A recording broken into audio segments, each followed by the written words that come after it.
hello, my Let's Talk family. Welcome to another great episode of Let's Talk the Business Spotlight Edition. And I've been blessed again with a great guest this evening, Kelli Calabrese. And she's going to talk to us about today what she has happening with her book as well as her coaching. So, good evening, Kelli. How are you? Good evening, Regina. I'm so great. Thanks for having me. Oh, no problem. Thank you for being here. I'm excited to have you here. We've been talking, we talked a couple months ago, and I've been eager to have you up here to help our Let's Talk family, to help with coaching and being a better person and being intentional That's into right. what we do. So, all right. So let me ask you a couple of questions before we get started into your part. Can you just give me your why? Like, why did you do this? I wake up every morning because I want people to be well. I hate poverty. I hate illness. I hate lack. I hate divorce. I hate pornography. I hate Mhm. just hate all the evil things. And I Mhm. love for people to be well. I love for people to thrive. I love for people to feel good, to live bold, adventurous lives. So that's Mhm. my why every single day. And that's a good why too. Very good why. So let's talk about this great book that you have. You want to give us a little synopsis of your book? Yeah, so I have three best-selling books. My latest one is called Success Habits of Superachievers, and it tells the story of over 80 people, ordinary people just like you and Mm-hmm. I, that Mm-hmm. something unreasonably difficult happened to, that happens to anyone who lives for a while. Only these people really chose to do something about it. They got back up again. After being knocked down 10 times, they got up 11, and they did Mm-hmm. something really extraordinary with it that made a difference in their community or even the world. So it looks at, what did these people do? Because, everyone has hard things. There's, houses burned down, there's car accidents, there's illness, there's cancer, there's death. But these people did something that was so encouraging. So the book was written really to give you hope. And what I recommend people do is read one chapter every day. It's only a couple of pages, but when you read these stories, you will be so inspired and encouraged to get Mm-hmm. up and do whatever it is that you need to take on in your life. It give you that motivation, that energy to want to do better and to kind of like push yourself. Sometimes we need that motivation, kind of push ourselves to greatness.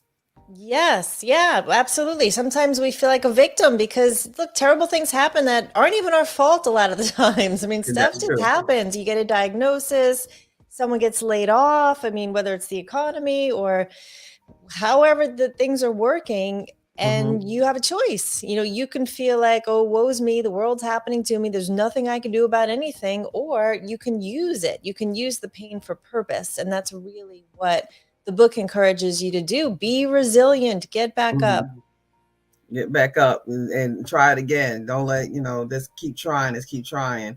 And it's kind of like we live in this thing called life, and we here until we get called home. You supposed to live until it's time for you to leave this place. Not to just lay down and just let life pass you by. And those things kind of build your character, right? To make you stronger. Absolutely. To make you Yeah, I mean, stronger. it starts with your beliefs, and then your beliefs become your thinking, your thoughts, and then those thoughts, you start to speak what you're thinking. And when you speak them, you start to act on them. And when you act on them repetitively, then they become habits. And then those There you go. habits turn into your character, and the character turns into your identity. It's who you become, but it starts with your Mhm. beliefs. So everything that you have in your life right now is a result of things you're believing, and those things may not be true. So you may need to renew your mind to how you're Mhm. believing so that things can show up differently in your life. If you want different things than what you have now, you need to believe different things. And that's the change in your mindset, and that's the beginning of everything. Because you could do something if you don't believe in what you're doing, it's kind of wasting your time. Or if you don't want to try nothing new, like you have to renew your mindset and your belief systems for you to be able to put in new stuff, for you to do new things. You can't change unless you change. That's So you right. have to do something. Yeah, the things you're believing might not be true, or the things you're believing might be a low level that you Mhm. now need to graduate from. You're not an Mhm. entry level person anymore. If you don't want to live this, kind of skimming along, getting by life, then you need Mhm. to look at what are the things that people are ahead of me are doing. Oh, they get up early and they exercise. Oh, and they write their goals down and they Mhm. meditate so you need to look at what am I doing that I need to stop that's no longer serving me? So make that to don't list. Like maybe I to don't need to watch Netflix all the time. Maybe I to don't need to be scrolling social media. So have a to don't list. Maybe I need to don't go through the drive through every single night if I want to lose weight and be healthy. And Right. then look at now that I've cleared my calendar of the things that no longer serve me. Like I'm not in college anymore. I can't go through the drive-through every day if I want to be healthy and have, a good heart and have energy and sleep well. Mhm. So now I need to do something healthy and different. And that goes for every area of your life, your relationships, your spirituality. You need to get to the next level. I gotta write that down too. Don't Don't list. list. Yeah. Yeah, because we only have 24 hours. If you're still doing the same things you were doing when you were 30 and you're 50, you need to stop doing some of those things. You can't just, lay around and watch whatever, binging on TV or social Mm. media all the time. If you want to live an impactful, difference making life, then you need to Yeah. look at what do I need to cut out? What's no longer serving me? That could be friends that were there for a season, but not forever. And then you're making room for new relationships, new connection, new friends. Mhm. And that's part of the fear factor because a lot of people are scared too because they don't know the unknown. A lot of us are scared. We need to figure out everything. We need to know what everything's going to happen, when it's going to happen, what's going to happen. We're not going to know everything. You're not going to know.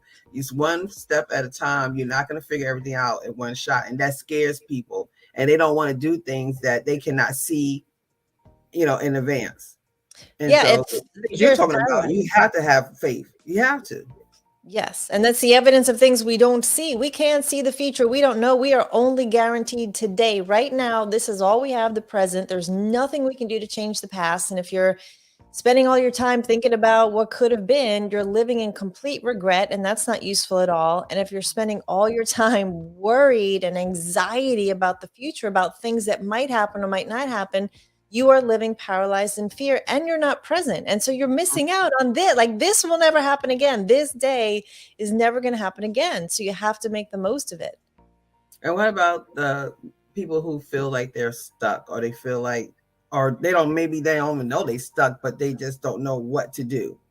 Yeah, people definitely get stuck and stopped, not just stuck. Like they're stuck, and you know it when they walk in the room. You're like, "Ooh, they're still bitter. Whoa, they're They still, just stop. yeah, yeah, they are stopped in depression, or they are stopped in denial or whatever the ugly thing is. If you are stopped there, we need to get you unstuck and unstopped. It's for a season. Don't make it a cycle. So if you just keep going round and round and round with the same addiction or the same bad thinking, so to Mm-hmm. get unstuck, there's a number of things you could do. One is you really need to know your identity. You need to know who you are and whose you are. So something Mm-hmm. bad happened along the way, or bad decision, something happened to you, it doesn't mean that's who you are. You're not a divorced person. You are not your job title. You're not your address. You're not the car you drive, the purse you have, whatever stage your kids are in. Like any of that can change in a moment. You can be divorced. You can be an empty nester. You can have to move. So you have to Mm-hmm. know who you are. Standing alone, and for us, I know that's in our faith. So that's Mm-hmm. the identity that we have. And so that Right. gives us strength. But you also need to forgive. If you want to get unstuck from something, there's some unforgiving, bitter root in there that you're holding on to, thinking that, that's serving you and it's killing you. That Mm-hmm. unforgiveness will never let you move into the future. You're going to sit there and hold on to, I was done wrong. It was unjust. Oh my Maybe gosh. you were. Maybe you were. Maybe it was terrible. You were cheated on. I mean, bad things happen. In the world, there's going to be trouble, but you have a Mm-hmm. choice what you do with it. So you have to forgive it for yourself, not for the other person, because you are burning yourself. You're holding your own feet to the fire Mm-hmm. and just poisoning yourself or just keeping yourself in this failure or whatever you're thinking, that's Mhm. again wrong thinking. So forgive yourself, get free, get totally, totally free so that you can move on and just let those chains go, let that heavy armor go and just move on. So forgiveness is another. Renewing your mind, we talked about that. You've got to Mhm. change your thinking. Um, Also, self love. If you're not pouring love in and loving yourself, how can you go out in the world and carry love and peace and joy and look for opportunity? And you can't do it. Another No. thing is gratitude. If you're not finding what's good about your current situation, even if, it's never all good, but there are some good things. If you're listening to this, you've got technology, you've got Wi Fi, you've got Mhm. opportunity, so find something to be grateful for because it opens up this whole flow of how God's economy works. If you're grateful for what you have, you're turning your receiver on to receive good See things more. and give Mhm. good things. So those are, just some of the things to get unstuck. And I think the first thing is what you made a good valid point about is learning who you are. Learning who you are, because I had asked this question to certain people. I said, who are you? They'll say their title, their job, or their mother, or their, they'll name something, a title. I said, well, I didn't ask you of your career, or I asked you who you are. And a lot of people do not know how to answer that question. Yeah. And so that's the problem, because if you can't answer that question, that tells you right there where your problems lie. Because how can you walk around here and don't have a foundation? Because I've done it. I've done it for years, never questioned it until I realized I didn't even know who I was. So how can I let somebody else be? How can I make somebody else happy and be in a marriage if I can't even make my own self happy because I don't even know who I am? How That's can I, so it's kind of like you got to strip down to the bare minimum and get to the point of knowing who you are first and kind of rebuild from there. And like I've been divorced for I think going on 12 years now, and I don't even mention it no more. Like I don't title myself divorced anymore. I'm single. hmm I'm just single. Because I feel that when you put that on you and you keep on saying you're divorced, you're divorced, you're divorced, you're kind of putting that out in the atmosphere. And I believe in that. If you put that out there, you're going to receive back what you keep saying you are. I was that. I'm not that no more. That's You know, right. I'm, I'm sort of past that. Like it's been over a decade. I'm not divorced anymore. I'm just a single person. That's So right. I claim that. Absolutely. Absolutely. That's beautiful. So tell me about seeing that. Well, my Let's Talk family, as you see, Kelly knows what she's talking about, and she is a coach as well. So we're going to talk about that. So let our audience know about your coaching and how you can help based on what you just told us about. Yeah, so I've actually been a coach for 35 years. So You this don't is look not. like you're 35 years old. You're sweet. I'm 52. I've got two 20-year-olds. I've got a son and a daughter. They're amazing. But I started when I was 13, I wrote in my journal, I will be an exercise therapist, knowing I wanted to help people be well. But then when I Mm, was 17, I actually got certified and launched my career in personal training. And then I got into nutrition and life coaching and wellness coaching. So my whole journey has been about helping people be well. And there's been different vehicles through the years. I've owned health clubs, I've managed corporate fitness centers, I've spoken on stages all over the world and been on all the major networks, written books, all the things. But the shift for me came about over 3 years ago when my husband of 24 years came home and he said, my commitment to our marriage is zero. And that was really the moment for me that took me to my knees, emptied me out, made me question everything and go on a healing journey. So I took about a 3 year sabbatical and I did all the things to figure out how to heal and feel well. I did divorce recovery. I went to the Bible studies. I was in the prayer groups. I went in the retreats and did deliverance and books, journals, meditate, all the things. And when I got on the other side of it, I really felt called to help other women walk mm, out this season of divorce in the best way possible. So I take them through the grief so that, from shock to denial to anger, deep sadness, even depression, bitterness, and I get them unstuck and I move them along to a place where they not only readjust in a healthy way, mm. but get them way above that, like better than you ever even thought or knew or could ask or imagine. to create Hmm. this whole new fabulous bonus life, because there are lots of benefits to being single. It's not Yes, the it story is. any of us wanted, but man, there's some great things about being single. This is like a whole second chance on life, and you get to make all the decisions. It's pretty awesome. Hmm. Um, Man, well, singleness, and especially if you're a believer, if you read the Bible, there's so many great things in the Bible about being single, and God has said that singleness is like the most important part and one of the best parts of your lives, because that's the most closest you will be to Him is in that's your right. singleness, and Yeah. so you can take advantage of that time because that's when you find your purpose in your singleness. Yeah. So I really believe that people, instead of, because the socialization or even just commercialization of this world we live in, they idolize couples and they look down upon singles. And singles are looked at as lonely, or you depressed, or you're not happy, and that's not the case. That's not what it's about. If you read, it tells you that singleness is a great time. You need to embrace and enjoy that time. And like you said, you have your own. Don't get me wrong. If you want to be married and be in a relationship, that's great. Strive for that. Talking in existence. But until you get into it, you need to still be happy. You're not supposed to Right. be sad, and then how you gonna be sad and go into a happy situation? It doesn't work that way, right? So this everything you're saying is great, and I think too, when some of us who did get married, I got married at 29, and I guess I was a little on the older side, but there's a lot of people who got married so young, they didn't even know who they were at all. They didn't know nothing, and they had to devote themselves to another person.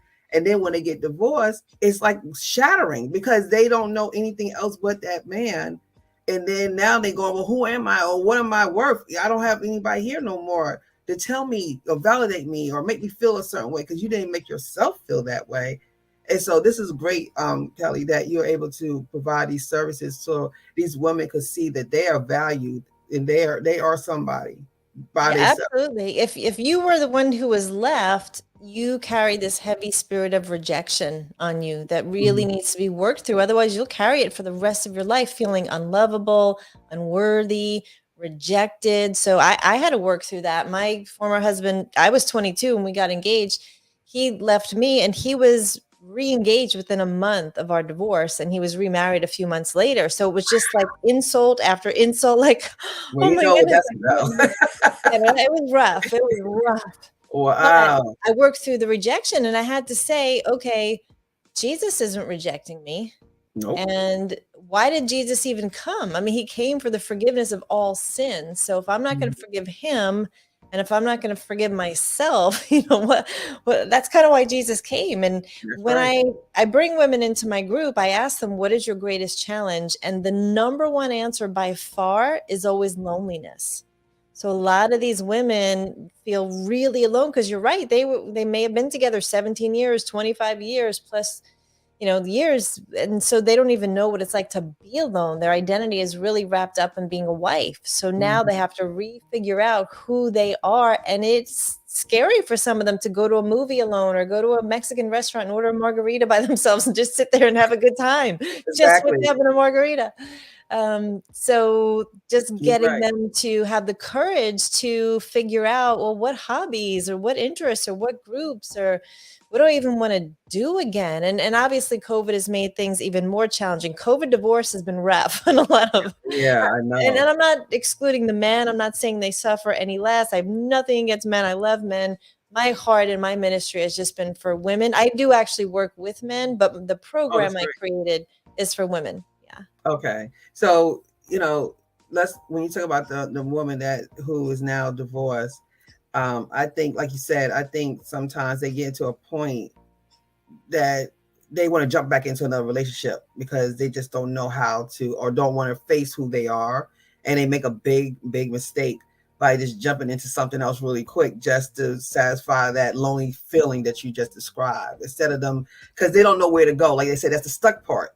Yeah. They don't know where to go with it, so they go, well, I'm familiar with being in a relationship, so I just need to find somebody else to love me and I can just continue on. And that's not how it works, because it's going to pop up again. It's going to pop Yeah. up again, because I think God revealed, even though sometimes we don't like the reveals that we get, but He revealed to you in the way He came to you to say, hey, I'm ready to be out of here. And you're thinking like worldly, like this is not right. We've been married, but when you think about the big picture, and I know you've been through all this, it's kind of like, oh, I see. This is how it's supposed to be, because I wouldn't be who I am right now on this podcast. I wouldn't be who I am right now if I didn't do or have that done to me and not take it personal, because it Right. wasn't personal. It's supposed to help you. Right. So I can say that now, having gone through the healing, that I'm actually glad that my divorce happened, which is crazy. I never in a million years thought I would say that. It's not the story that I wanted, but I wouldn't be this strong, bold, courageous woman. And I had to own my part. So it That's right. wasn't 100% him and 0% me. I really had to do the deep work and go, okay, Mm-hmm. what was your part in it? And I realized that I was a perfectionist. Well, it had to be really hard to live with a perfectionist. And I realized that sometimes you get in two ends of a ditch. So he was really, yeah, it is what it is, kind of, irresponsible, even Right. foolish, if we're being honest. So the more he was like, whatever, the more I was like, oh no, they're going to go to college, they're going to go to church, they're going to have the best tutors, they're going to. So, I became this control freak because he was so Mm-hmm. like, whatever. So we were in two very different ditches, both Mm-hmm. unhealthy. But I Mm-hmm. probably would have never realized that had I not, gone to the counseling and all of those things. And what you said with, running into the arms of another man, when you're in that much pain and your heart is just hurting and you're paralyzed by fear, you're going to do something. So you That's can right. escape, you can isolate, you can turn to wine, you can run into the arms of another man. I mean, you could overexercise, you could take a good thing and make it bad because you're trying to fill this need that really only God can fill. And That's we're right. designed to be addicted, but we're supposed to be addicted to God. And God. anything else we try and fill it with, like a man, no one person, 10 men can't fill the need that God is going to fill. Men and women, 100 of them, are not going to fill our need to be unconditionally loved. That's why we need community and we need girlfriends and we need male friends too. But I would not rush into the other arms of a man really quickly until you've healed. And that being said, once you feel like you are healed, a Mm-hmm. man can be a part of your healing moving forward too. Once you Oh. have the foundation, once you know who you are. So the places that you were wounded Mm-hmm. can be healed with another relationship that is trusting, that because who I was at 22 and who I am at 52 are two different people. And I'm not even dating yet. It's been years, but I know what I'm looking for now and how I will value and treasure a husband compared to how I did, in my 20s and 30s is completely different. It And I sure know, is. yeah, the type of man that I would pick would be completely different. So there can be healing in a second relationship, but the rate of divorce for second marriages is even higher. First I marriages is heard it was 60 50%, or something, right? second is like 64%, and third goes even higher because what happens is you're taking yourself into the next relationship and you're less patient and he's less patient because now you're like, oh, I'm not putting up with this again. Like I know how this goes and yeah, I'm not doing And this. I know how to do it on my own. You're not Yeah. scared to do it on your That's own. right.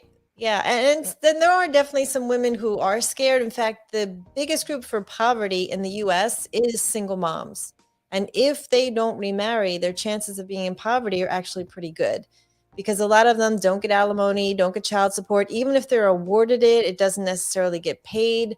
And usually the mom is the one who's responsible for the child caring and, the home. And so the expenses wind up being greater than what's written up in a divorce decree. And then, 10 years later, when the kids are teenagers and, Mm-hmm. there's medical bills and tutoring needed and all the other things that didn't come up, usually the mom winds up being responsible. That's a good point. I never thought of it as being close to poverty, even though, like you said, it's a struggle. Because I'm a single mom. I have twin boys at 17 right now, and you don't really think about it because you just do. You do what you got to do. But if you're the one that they living in your house, you're dealing with the daily activities and the daily things and the sickness and, like you said, the tutoring and going to pick them up from here, taking them over here, and that puts a lot on you if you're the only person that's able to do that. You know, you don't think about stuff like that when you divorce. You just kind of like, I just want to end this relationship. But when you have to go, okay, I have these kids, and now I got to do everything. Yeah. That takes a toll on you too when the other parent only gets them so many times a year.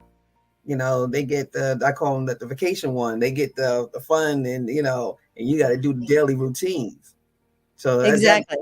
difference. That makes a big difference. And so you're dealing with that, plus you're dealing with hurt, and then you're dealing with loneliness, and you're dealing with wanting to be with someone else, and you don't know how to maneuver that with children. So it's like so many things that comes at you at one time when you get divorced.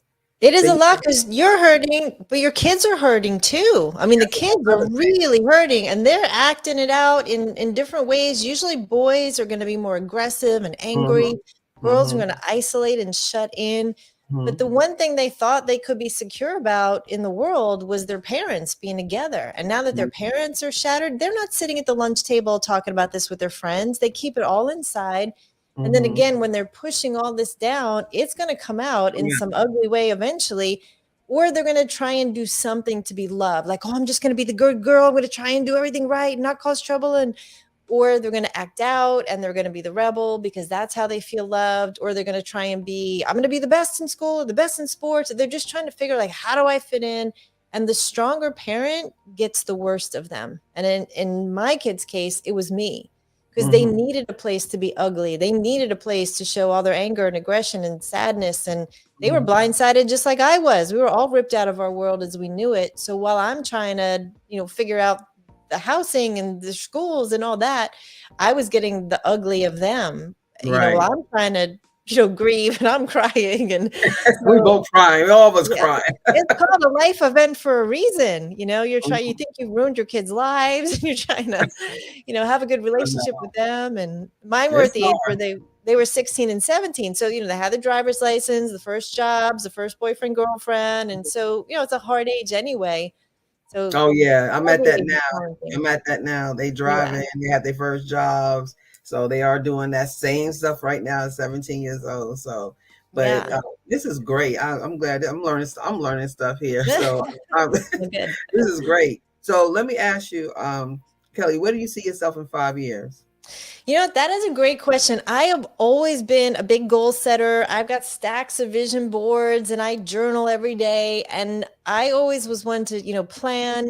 When I was 13, I did write literally 20 things in my journal, and every one of them happened. I said, I'm going to Wow. speak in Italy. I'm going to drive a Mercedes. I'm going to own health clubs. I'm going to marry a man 10 years older than me, have two kids. I was all about it. Now, in this season, I wake up and I'm like, Lord, here I am. Here's my car keys. Here's my cell phone. I've got my plan for the day, but I'm so open to your plan because your ways are higher than my ways. So I Mhm. have some ideas. I know that I want to save marriages more than I want to help divorce women if possible. I want to say I saved 10,000 marriages.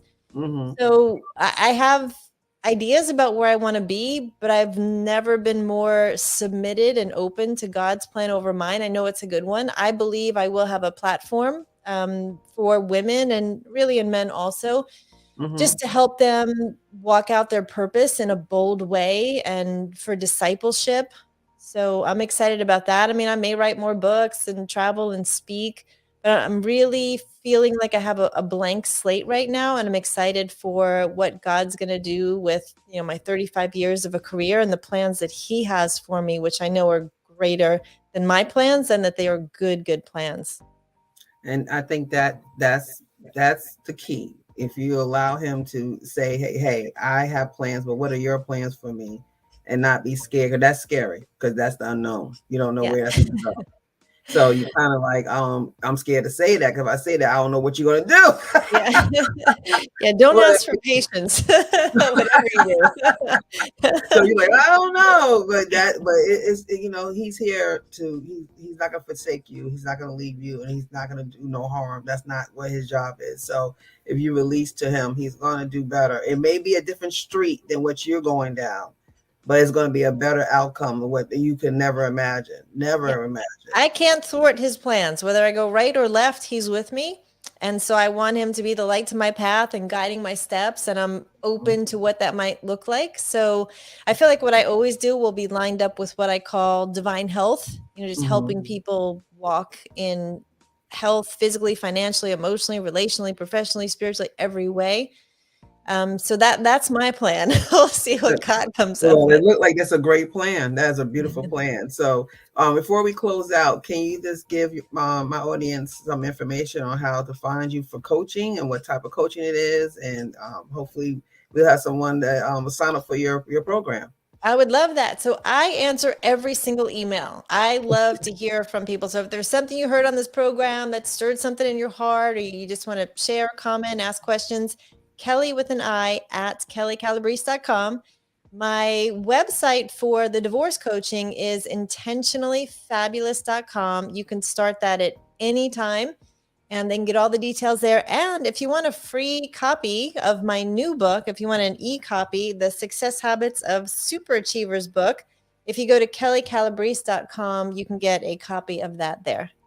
All right, show it one more time, the book, Yeah, so that you get a free. So she's saying you get a free e-copy of that book. So, hey, it's free. So please get it. She's telling you some great advice today. So it's all in there. So you can go ahead and start working on you and becoming a better you. Even if you're not a divorcee, that's right. the things that's in there are still for you. So Yes, you don't have to be this divorced. book's for everyone.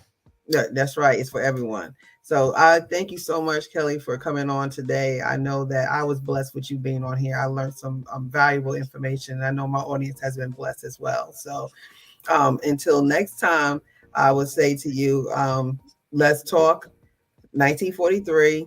This is the Business Spotlight Edition. If you have a product or a service or anything that you want to be on the show and talk like we did today, please contact me at let's talk 1943 at gmail.com or let's talk 1943 on my Facebook. You could hit me on there and I'll be able to do what I'm doing right here with Kelly. So until next time, thank you. God bless. You have a good evening.